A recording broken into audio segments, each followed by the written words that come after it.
Muy bien, ¿cómo están? Es para mí un privilegio poder dirigirme a cada uno de ustedes. Mi nombre es William Anthony Sánchez Vigil y en esta ocasión vamos a estar analizando la obra de William Faulkner, Mientras agonizo, una obra cumbre, considerando el tiempo y considerando que también sirvió de influencia para muchos escritores. En esta ocasión me acompaña el compañero Edwin Nicolás Sigüenza Martínez, quien va a estar también analizando esta obra como parte de la cátedra Literatura Contemporánea.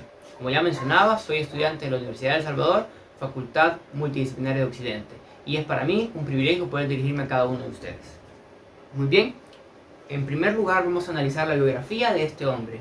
Su nombre correcto o completo es William Culver Faulkner, que es un escritor estadounidense, considerado como uno de los más importantes del siglo XX. Nació en New Albany, Mississippi, y vamos a ver que esta influencia donde él nace se ve reflejada en buena parte de sus obras. Él se crió en las cercanías de Oxford, sabemos que nació en esta parte del sur, y luego se traslada con su familia en 1902. Él viene de una familia tradicional sureña, y esto también lo vamos a ver reflejado en sus obras. Tuvo 3 hermanos: William Culver, Mary Charles Culver, John Wesley Thompson Faulkner y Dan Swin Faulkner. Muy bien.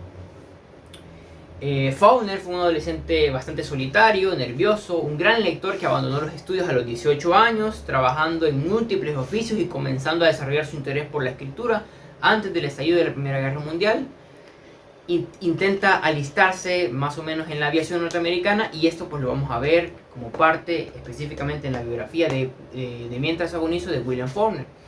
En ese mismo año, en 1929, él se casa con Estelle Oldman, su novia de la infancia, y se instala con ella en una granja del sur, donde alterna la escritura con la caza, la pesca, las cabalgatas, entre otros. Este escritor pertenece a la generación perdida. Para muchos, la época del 30 fue su mejor etapa en cuanto a la producción literaria se refiere. Este grupo de la generación perdida fue un grupo de escritores norteamericanos importantes del siglo XX que surgió en 1920, al terminar la Primera Guerra Mundial, que es un momento y es un contexto en el que se toca esta parte de la historia también, o de la obra. La literatura va a ocuparse de esta problemática por la cual estaba pasando los Estados Unidos, y la vamos a ver reflejada en cada una de sus obras.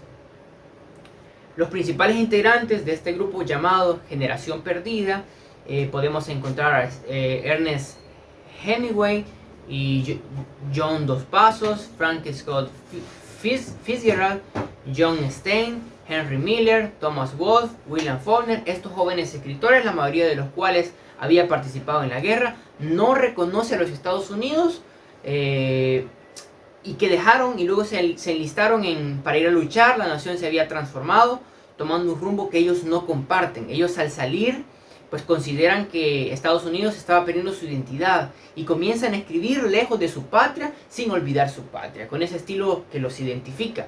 Faulkner aparece como una figura original dentro de esta línea literaria norteamericana, no solo por su aislamiento, sino por pertenecer al sur y permanecer en él, mientras el resto de la generación perdida se va a radicar lejos de su patria, muchos en Francia, los que ya mencionamos especialmente.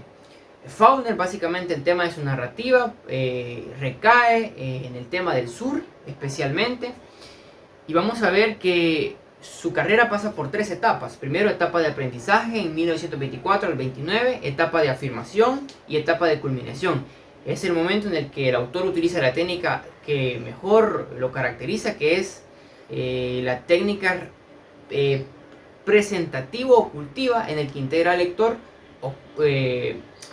datos ocultos, presentándolos en momentos inesperados. También vamos a ver que él es considerado muy innovador por el tema del flujo de conciencia. El flujo de conciencia, que lo vamos a ver más adelante.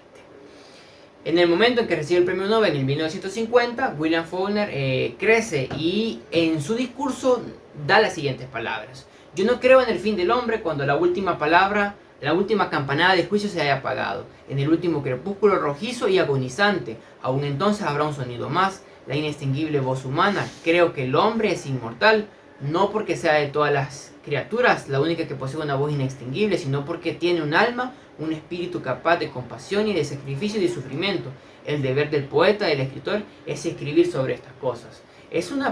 Faulkner, digamos, con esta frase va a identificar que, a pesar de que en un tiempo estuvo lejos, siempre va a mantener esa idea de lo sureño específicamente. Este escritor va a influenciar a escritores, valga la redundancia, como Cortázar, Juan Rulfo, Gabriel García Márquez, entre otros. ¿Por qué? Porque Faulkner pues crea una ciudad fantástica que no existe más que en su imaginación, y es Jonapactau Country. Ya vamos a ver después a Márquez crear Macondo, ya vamos a ver a Rulfo crear Comala, entre otros lugares. Muy bien, debemos mencionar, él tiene como sus obras cumbres La paga de los soldados, Mosquitos, Sartoris.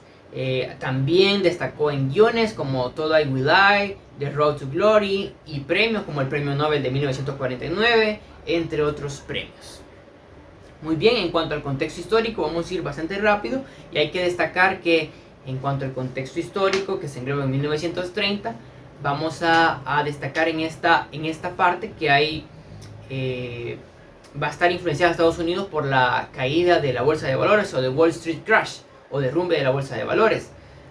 Vamos a ver que estos escritores están influenciados por esta etapa que fue muy importante en los Estados Unidos, y vamos a ver que también en los Estados Unidos el presidente Franklin Roosevelt fue quien lideró para recuperarse de esa caída de la bolsa de valores en 1929 con su política New Deal.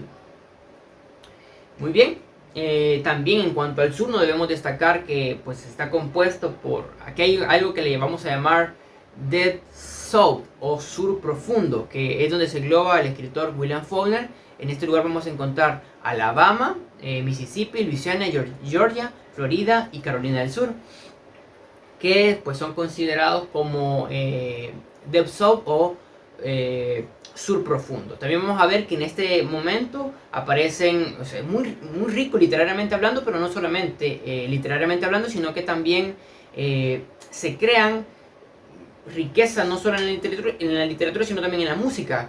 Aparece el jazz, el blues, el rock and roll, el género gospel, entre otros, y que básicamente el género gospel perteneció a buena parte de lo que el contexto estaba determinado, que es lo protestante, las iglesias protestantes, con ese género que fue influenciado específicamente en 1930.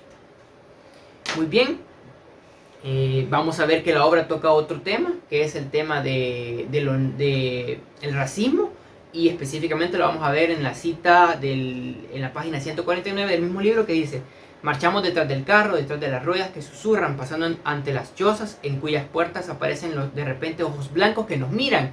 Oímos repentinas exclamaciones de asombro. Hewell no deja de observar a derecha e izquierda. De pronto avanza la cabeza y veo que sus orejas adquieren un tono más rojo, todavía por la ira que lo domina. Delante de nosotros, junto a la carretera, marchan 3 negros, precedidos a 10 pies de distancia por un blanco. Vamos a ver que la obra va a tocar el tema de lo negro, entre otros temas que son importantes para este momento histórico. Hola, ¿cómo están? Bueno, vamos a seguir con la obra mientras agonizo. Y ahora, bueno, vamos a hablar acerca de la diégesis, de lo que trata en sí la obra. Bueno, esta obra es bastante complicada, podríamos decirlo así, en cómo resumirla, ¿verdad? Porque son 15 narradores, y esos narradores son personajes. Entonces vamos a intentar de ser bastante concretos, de una manera resumida, decirles de lo que trata esta obra. Bueno, en sí la obra trata acerca de una familia, la familia Bundren. Vamos a encontrar a Adi Bundren y a Anse Bundren. Y vamos a encontrar a todos sus hijos, que sería Cash, que sería el mayor, Dar, Jaywell. Ya vamos a hablar un poco acerca de Jaywell. También vamos a tener a David Hill y por último a Bardamán. Bueno, estos viven en una parte de Estados Unidos inventada que es Jonapactau Country.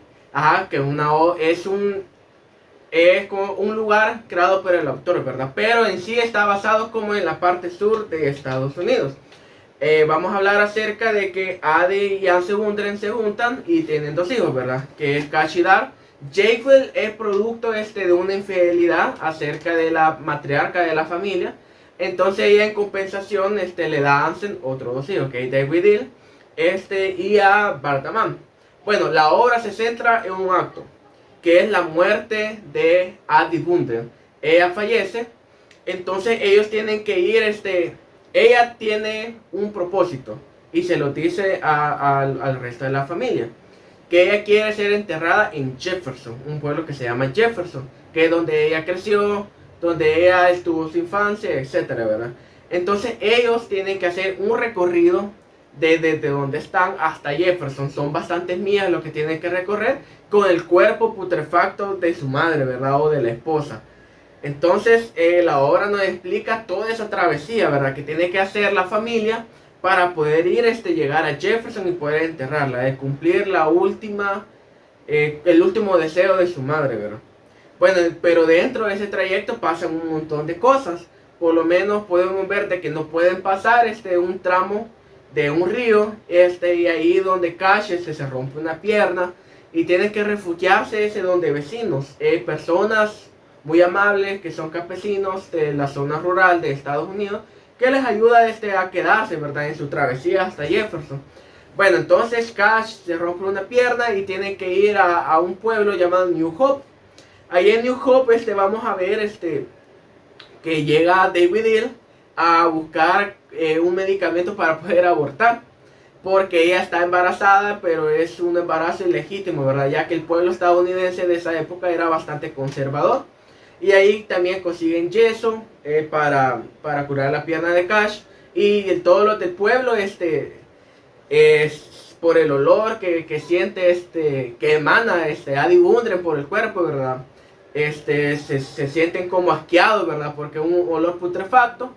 Bueno, al final de toda la travesía, Dar también, unos vecinos le dan posada a la familia y Dar quema una granja.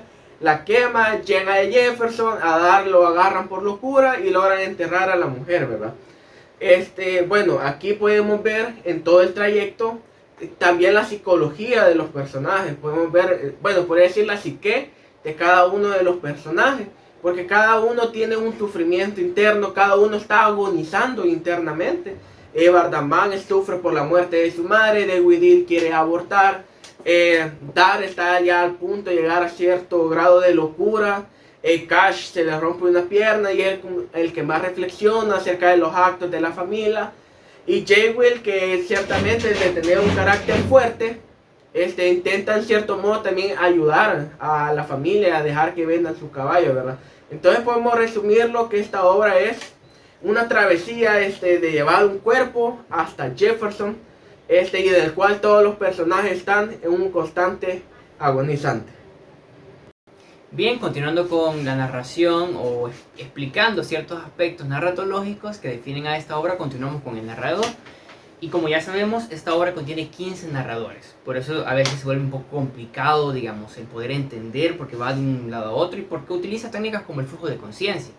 Vamos a ver que está dentro del narrador personaje protagonista y narrador personaje testigo. Vamos a encontrar dos tipos de narradores.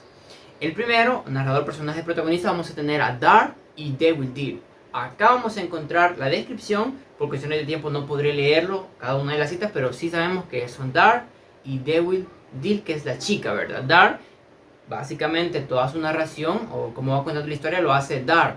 Él es un personaje que va a aparecer en toda la obra constantemente y lo va a contar desde su punto de vista. Y realmente es lo interesante de la obra porque cada uno tiene una mirada distinta del mismo suceso. También vamos a encontrar al narrador personaje testigo presencial, y aquí vamos a encontrar a Dar, que en esta pues cita vamos a ver que él está observando los sucesos. Y aquí lo pueden pausar y pueden ver la cita que nos presentamos a continuación. Del mismo modo aparece el personaje según su ubicación con respecto a la acción. Y en este caso pues encontramos el narrador homodigético protagonista. ¿Qué es el narrador homodigético protagonista? Es el tipo de narrador que tiene la característica de ser intradigético. En otras palabras, que es parte de la historia y a su vez es también protagonista. Y aquí vamos a encontrar a Dar, a David Hill, entre otros personajes. Aquí mismo pueden encontrar la cita en donde se ve específicamente lo que les estoy explicando. Muy bien. También vamos a encontrar el narrador homodigético secundario, y aquí vamos a encontrar que, bueno, este narrador es el narrador que también es intradigético, pero es parecido al narrador personaje testigo que está en la obra, pero sus acciones solo son en función de haber sido testigo del suceso o de haber tenido una cierta participación en la historia como un personaje secundario. Y vamos a encontrar al Dr. Pillboi. Pillboi lo va a describir, pero también él va a dar su punto de vista en cuanto al personaje narrador homodiegético secundario. Que por cierto no aparece en muchas ocasiones este personaje. Y así vamos a pasar a los personajes según la evolución de la obra. Aquí vamos a encontrar ciertas características entre los cuales podemos destacar la tipología de personajes según su desempeño y jerarquía en la historia. Adi Bundren, como ustedes ya saben, es la matriarca, esposo de Anse Bundren. Vamos a encontrar a Adi Bundren, vamos a encontrar a Anse Bundren, vamos a encontrar a Kash, Dark, Hewell o Jewel y Dewildil, que es la chica, y Bardaman, que es el menor.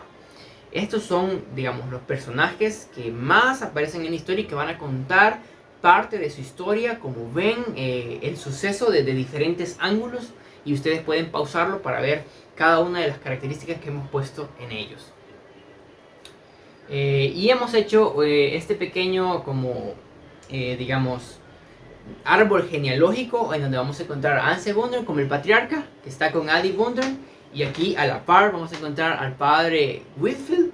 Sabemos que Whitfield es con quien Adi Bundren tiene relaciones sexuales, y a partir de esta relación sexual o relación fuera del matrimonio, porque sabemos que fuera del matrimonio es que nace Hewell o Jewel.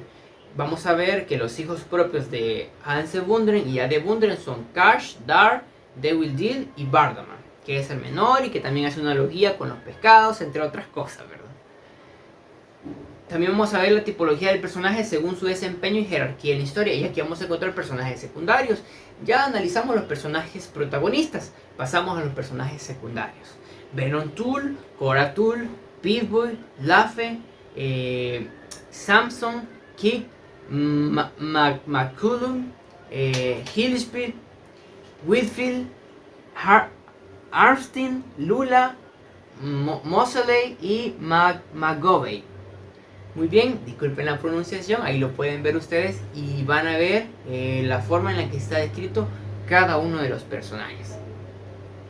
Muy bien, en cuanto a los referenciales, vamos a ver que también venimos desde los protagonistas, secundarios y los referenciales. Y vamos a encontrar al viejo médico, señor que nunca aparece cuando Dewey está en McCoo, nunca se menciona, no aparece. Esposa de, sí se menciona, pero no aparece. Esposa de Samson, esposa del primer granjero que le da asilo, y vamos a verlo como un personaje, específicamente un personaje referencial. Y Snob, con quien hace negocios con las mulas, que también pues lo vemos en la historia, ¿verdad? Muy bien, vamos a ver la tipología de los personajes según su composición. Y vamos a ver que unos personajes se clasifican en llanos y otros en redondos. Y esto va a depender del escritor, porque el escritor lo va desarrollando dependiendo de su función dentro de la obra. Los llanos solo poseen unos pocos rasgos de personalidad y son más simples y menos creíbles. No evolucionan a lo largo de la historia y en ocasiones representan una cualidad o un defecto bueno o malo o dependiendo. Ahí vamos a ver los antivalores o los valores. Todos los personajes secundarios están catalogados en personajes llanos. Y ustedes pueden retroceder y ver que son los personajes llanos. En cuanto a los personajes redondos, vamos a encontrar a Anse Bundren, a Adi Bundren. Pues a pesar de todo, estos personajes los personajes redondos están ideados con muchas características de personalidad, características físicas, y tienden a ser complejos, más realistas y más creíbles. Evolucionan a lo largo de la historia. Están caracterizados física y psicológicamente.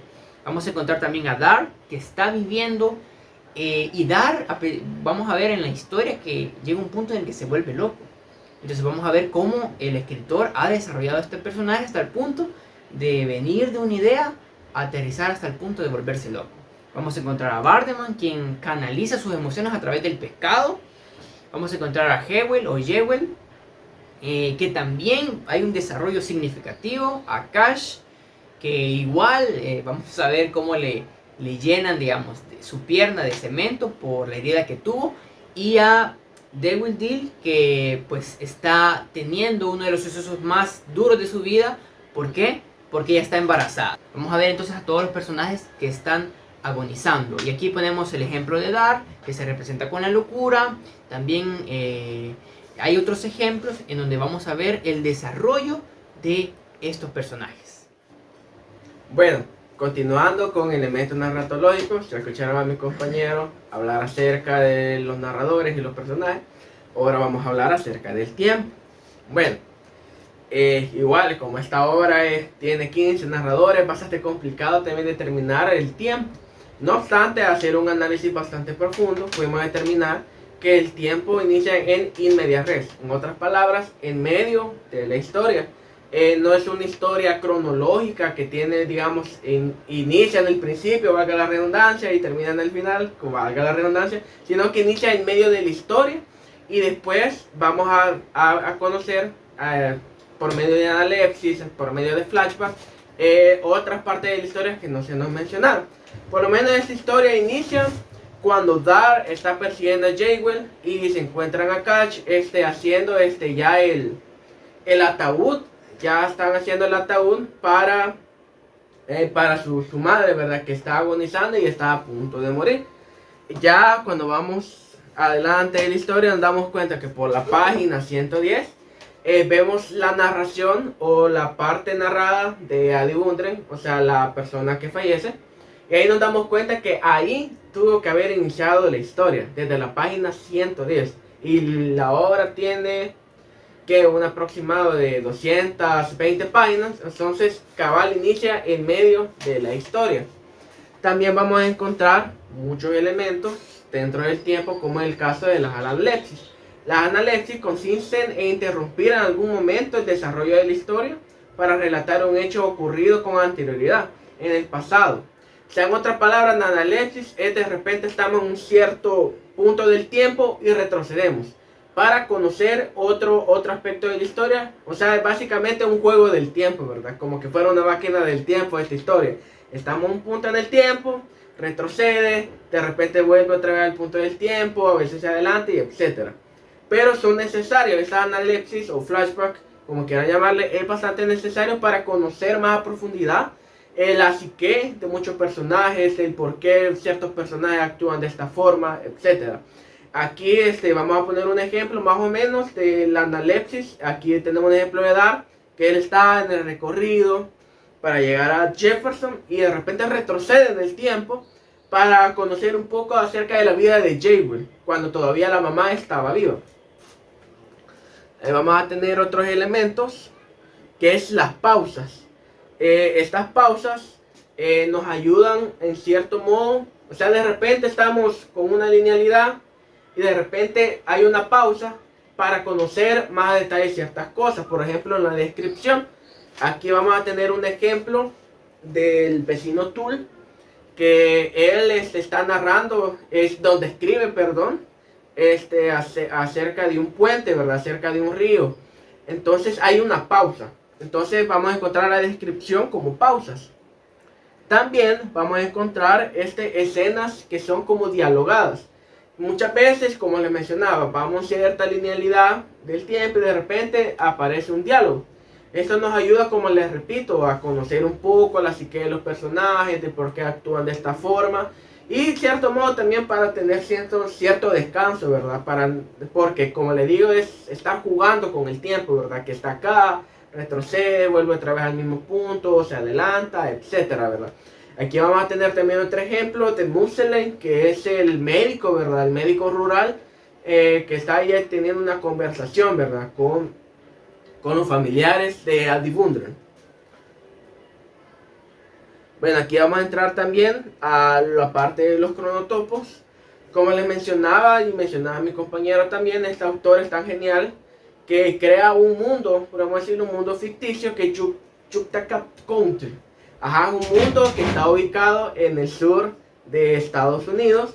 Y él fue inspiración, ¿verdad? Para autores del boom, como en el caso de Gabriel García Márquez y Juan Rulfo. Por lo menos Gabriel García Márquez crea su mundo, ¿verdad? Que es Macondo. Y Juan Rulfo con Pedro Páramo crea un mundo que se llama Comala, ¿verdad? Cierto modo, él inspiró a estos escritores, ¿verdad? O sea, hasta ellos lo admiten, ¿verdad? Que mucha influencia la tuvieron de William Faulkner. Bueno, entonces un espacio grande es esta ciudad ficticia creada por William Faulkner, ¿verdad? Ya mencionada. Pero también podemos ver una tipología espacial, que es el caso de, por lo menos podemos ver lo rural y lo urbano. Aquí vamos a ver los ejemplos. Y también podemos ver interior e exterior. Ajá, entonces estas tipologías espacial nos ayudan a ubicarnos en ciertos puntos de cómo se va desarrollando la historia. Vaya, por lo menos tenemos lo urbano cuando llegan al pueblo de New Hope y cuando llegan a Jefferson. Y lo rural lo podemos relatar como cuando ellos van en las calles, ¿verdad? Ellos relatan, básicamente relatan las calles de tierra, que tienen que pasar ríos, que de repente tienen que cambiarse ropa y se van al monte, etcétera, ¿verdad? Podemos ver todo eso. Entonces esta es la parte que corresponde a los cronotopos. Ahora bien, ahora vamos a ver el aspecto de las técnicas narrativas. Vaya, esta historia es bastante, bueno, vamos a decirlo así, bastante rica en técnicas narrativas, pero la que se sustenta principalmente es el flujo de conciencia. Aún a este autor lo conocen como, por decirlo, como uno de los pioneros de hacer esta técnica, ¿verdad? Acerca del flujo de conciencia. ¿Y qué consiste esta técnica? Bueno, consiste en respetar la manera en que se golpean las ideas en la mente del personaje. O sea, nosotros no vamos a tener una elaboración de lenguaje elaborada, bastante planeada, sino que vamos a ver la manera de cómo hablan los personajes, de cómo los personajes piensan en realidad. Aquí vamos a poner un ejemplo, por cuestiones de tiempo no voy a poder leerlo. Por lo menos la parte de Witzel, que es un reverendo, que él hace una oración a Dios. O sea, está como cuando nosotros oramos a Dios y las palabras fluyen, ¿verdad? Entonces hay una fluidez de conciencia. También vamos a tener el otro ejemplo, que aquí lo vamos a poner, que es el caso de David Dill, como reflexionando acerca de su vida, y el caso de Bardamán. Bardamán, acordémonos que es un niño pequeño, de aproximadamente 8 años, que está sufriendo, está agonizando acerca de la muerte de su madre. Entonces acá podemos ver cómo básicamente hay partes de la historia donde podemos ver exactamente la forma de pensar de él, que a veces compara a su mamá con un pez, porque no haya cómo canalizar, ¿verdad? Ese dolor que él tiene. Entonces aquí podemos ver el ejemplo también de cómo él está narrando cuando se llevan a dar a Jackson. Jackson es un pueblo donde se llevan a dar, ¿verdad? Cuando él queda completamente loco. Aquí podemos ver también la perspectiva múltiple, y consiste en explicar varias veces un mismo hecho desde percepciones y puntos de vista distintos. Aquí vamos a tener dos ejemplos, que el caso, vamos a centrarnos cuando Cash se rompe una pierna, cuando casi el cuerpo de Adi Bundren se la lleva el río. O sea, vamos a ver en ese lapso, esa parte de la historia, podemos decirlo así, donde nos narra Tull es un vecino de los Bundren, cómo Tull narra la historia de cómo Cash se rompe la pierna y cómo da recarta a la mamá y que casi se la lleva el río. Y vamos a ver el caso de Bardamán, que narra lo mismo. O sea, vamos a tener dos perspectivas múltiples, pero narrando el mismo hecho. También vamos a tener polifonía. La obra no está centrada específicamente desde la teoría de la polifonía, pero sí podemos encontrarlo.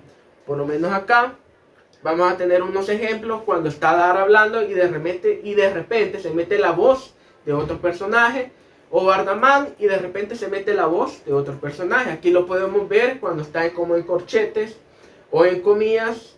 Aquí podemos ver la voz de los personajes. Aquí vamos a tener el ejemplo, pero cabe aclarar que la obra no está creada desde la perspectiva de la polifonía, pero sí lo podemos encontrar. También el dialogismo, cabe aclarar también que la obra no está centrada desde la perspectiva del dialogismo, pero podemos encontrar diálogos que son como de interés, que son bastante importantes dentro de la obra. Por lo menos aquí vamos a poner el ejemplo. Cuando hay un apartado donde todo es diálogo, que es la parte de Cash. Y también podemos ver una parte de Bardamán, cuando analiza que su madre es un pez, y se da a través del diálogo. Como repito, la obra no se centra dentro del dialogismo, pero sí lo podemos encontrar, pero es bastante poco, ¿verdad? Es de irse detenidamente, ¿verdad? Para poder encontrarlo. Ahora bien, tenemos la intertextualidad. Vale, acá vamos a encontrar dos obras que se parecen un poco a la obra de William Faulkner, de Mientras agoniza. Por lo menos tenemos la muerte de Iván Ilich, de León Tolstoy, que nos narra la muerte de este personaje, de Iván Ilich, y de repente nos vamos dando cuenta de la vida de él. O sea, nos damos cuenta de que cómo él llegó a tener el puesto de trabajo, cómo es que tuvo sus hijos y cómo es que logran tener una nueva casa. O sea, esta obra tiene esa intertextualidad porque está siempre centrada en esa parte de la muerte, esa parte de estar agonizando. Otra obra que se parece bastante o que tiene intertextualidad es la de La muerte de Artemio Cruz. Cabe recalcar que donde vamos a subir todos estos videos va a haber un apartado solo específicamente para esta obra de La muerte de Artemio Cruz. Unos compañeros van a hablar más acerca de esta obra. Si ustedes quieren ver ese video, ¿verdad? Es un análisis bastante complejo, bastante bonito que hacen los compañeros para que ustedes puedan entender por qué hay intertextualidad con la muerte de Artemio Cruz. Muy bien, continuando con esta narración en la que llevamos la obra de William Faulkner, Mientras agonizo, toca analizar el tema de la corriente estética en la que la obra de William Faulkner se sustenta. Y vamos a ver que una de las corrientes que esta obra toca es definitivamente el existencialismo. ¿Y por qué la obra de William Faulkner analiza o toca el punto del existencialismo? Bueno, el tema general, como ustedes saben, es la angustia que la familia de los Bundren está atravesando por la muerte de Adi Bundren, quien agoniza durante aproximadamente 10 días, pero que todos los personajes a la vez también están agonizando en una constante agonía, como es el caso de Dark, como es el caso de David Dill, como es el caso del mismo padre, quien hace un viaje hasta Jefferson solo por un interés, tristemente, y no va con la idea de darle el último deseo, como bien decía, y como en muchas ocasiones lo criticó Cora, en muchas circunstancias lo hizo, diciendo que este señor no iba para cumplir el último deseo a Adi Bundren, sino que Anse iba a este viaje a Jefferson por el simple hecho de cumplir su propio objetivo. ¿Y cuál es su objetivo? Bueno, ustedes ya lo sabrán, la dentadura, es aquella máquina que él compra para escuchar música, y es, bueno, en definitiva, el conseguirse una nueva mujer. Entonces vamos a ver que todos los personajes están viviendo un propio lío, o están pasando su propia agonía, y todos bajo la idea de estar agonizando por la muerte de específicamente su madre. Y ahí pues encontramos una cita en la página 77 específicamente, en donde se ve el tema de el existencialismo. Pero también la novela se puede evidenciar la influencia que el protestantismo tiene, que como ustedes saben es una rama del cristianismo que sigue los principios teológicos de la Reforma Protestante, por de ahí el nombre protestantismo, que en esta época pues generaba mucha influencia en muchos escritores, y la obra de William Faulkner no deja de lado esta rama del protestantismo. Específicamente en los Estados Unidos estaba siendo influenciado por esta rama, en donde la religión juega un papel protagónico en todas las decisiones que la familia Bundren toma. Y vamos a ver que dice: no, ¿cómo vas a creer que vamos a enterrar aquí a tu madre? Le dice Anse a sus hijos, porque una de las peticiones que ella tenía era que fuera enterrada allá, y yo no me voy a atrever a negar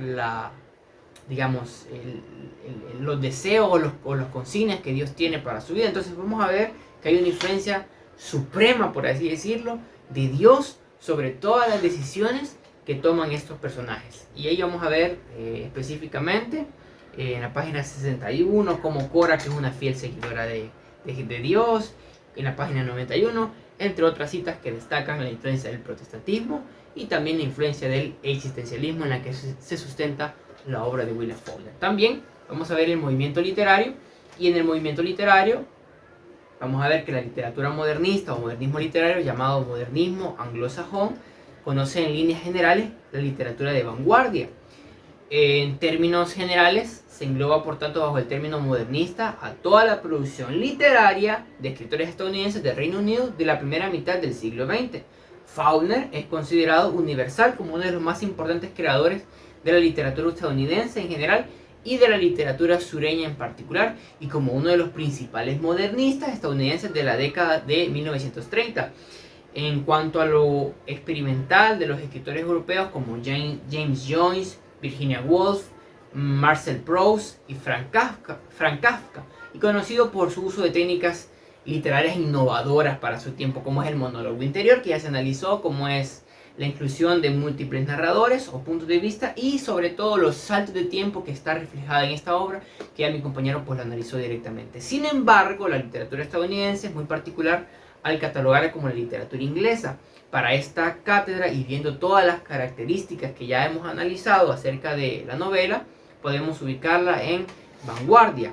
Pues vamos a ver que el escritor está utilizando 15 narradores, y vamos a ver también la ruptura del tiempo, la influencia de la guerra que genera en el escritor, y también esa parte del existencialismo, que son temas que la vanguardia pues los toca específicamente. Bueno, llegando ya casi al final, ¿verdad?, de este video, vamos a hablar de las conclusiones. Y bueno, a nuestras palabras, con nuestros compañeros, dialogando acerca de esta obra, podemos decir que William Faulkner es uno de los mayores escritores, ¿verdad?, creo que a nivel mundial, ¿verdad?, porque aparte ganó un premio Nobel, porque es un Nobel de literatura, influyó a muchos escritores muy importantes para Latinoamérica, como es el caso de Gabriel García Márquez, Juan Rulfo, Vargas Llosa, etc. Básicamente, él inspiró a la mayoría de escritores del boom latinoamericano. Por lo menos tenemos el ejemplo de Ernesto Sábato, que también es un video que vamos a crear acerca de Sobre Breves y Tumbas. Ernesto Sábato, muchos de la historia que vamos leyendo acerca de ese libro, menciona bastante a William Faulkner. Entonces, William Faulkner es un escritor necesario. Si uno quiere leer lo esencial de la literatura, tiene que leer a William Faulkner. Es indispensable. No se puede decir, no lo voy a leer. No. Tenemos que leer a William Faulkner si queremos conocer la esencia de la literatura. Y hablando también acerca de la obra, podemos ver que es una obra bastante compleja. Solo en el aspecto, podemos decir, de los narradores. O sea, tener un libro que tiene 15 narradores y cada narrador es intradiegético. O sea que está dentro de la historia, y poder comprender por qué actúan así, poder comprender la forma en que cada uno tiene un problema existencial, como mencionaba mi compañero. Cada uno tiene un problema existencial que tienen que resolver, que van resolviendo dentro del viaje que van a Jefferson. Entonces podemos decir que esta obra es compleja, pero a la vez es una obra necesaria si uno quiere abordar o quiere introducirse al mundo literario. Bueno, también algo que no se nos tiene que olvidar, que él es uno de los primeros que crea como mundos ficticios. Es como ¿cómo podría explicarlo? Es como una característica recurrente en la literatura del boom latinoamericano, que ahora podemos comprender que gracias a la influencia de William Faulkner, recordando que él crea un mundo ficticio dentro del sur estadounidense, y recordando que el sur estadounidense en la época de principio del siglo XX era bastante complicado, ¿verdad?, por el tema de la esclavitud, del tema del racismo.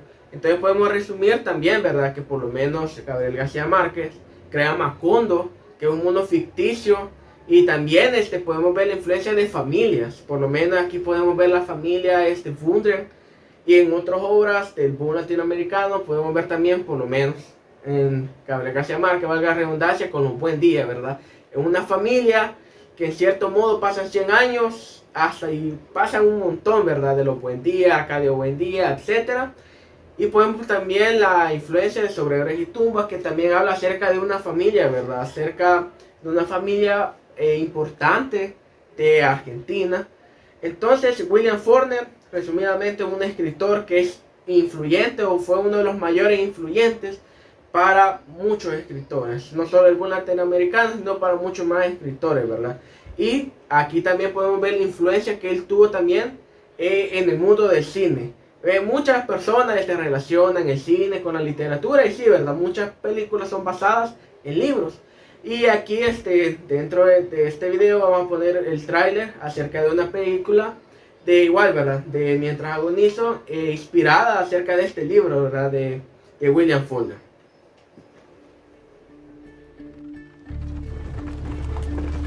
Gonna die, Joe. Our mother. Addie Bundren's gonna die.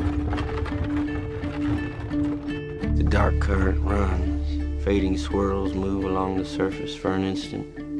Silent, impermanent.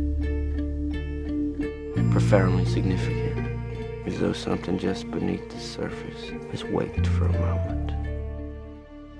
Bridge is out! Wait! Joe, wait!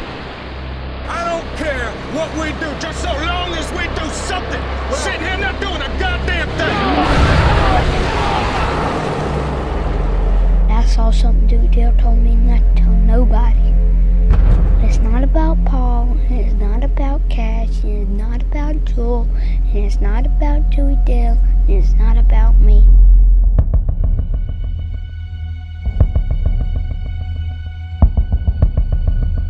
It's crazy. That's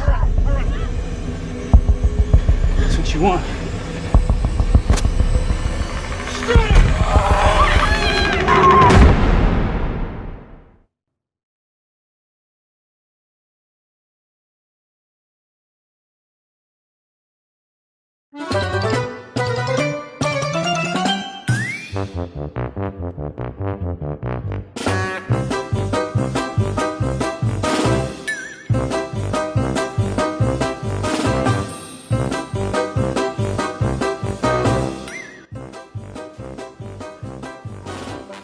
Este ha sido nuestro análisis. Muchas gracias. Va a agarrar, ahí quédate. Igual la mitad nos agarraría. Mira, Voy a ver para ver la de A, a ver cómo. yo te voy a explicar. Aquí vamos a estar viendo la diapo. En la compu. Cabal, en la compu. Abajo. Ajá. ¿Vale?